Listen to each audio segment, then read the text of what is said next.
Alright guys, I'm gonna just show you this one. The leather drum 2 speaker, portable speaker, mini speaker. It's really nice, good sound in it, and it's really cheap at Stronics. You can send the next day for you for free.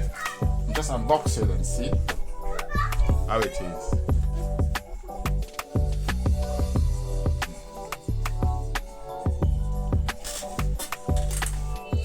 Now all I'm doing, I'm gonna open it. It comes with this, and the box will go cable, and then we've got a shoulder strip.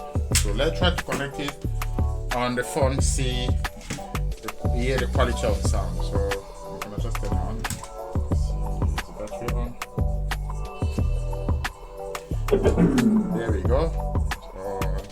So to charge it, you just use this USB-C, USB 2 cable, which is in there, and this will go to the any main socket of the plug charger. Just put it there.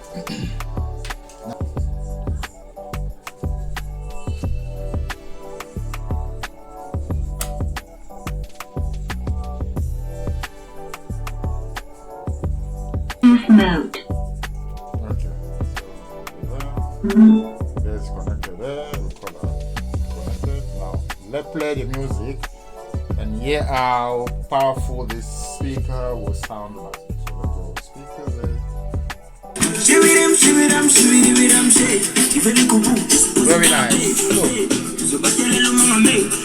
Now I'm gonna put my shoulder now.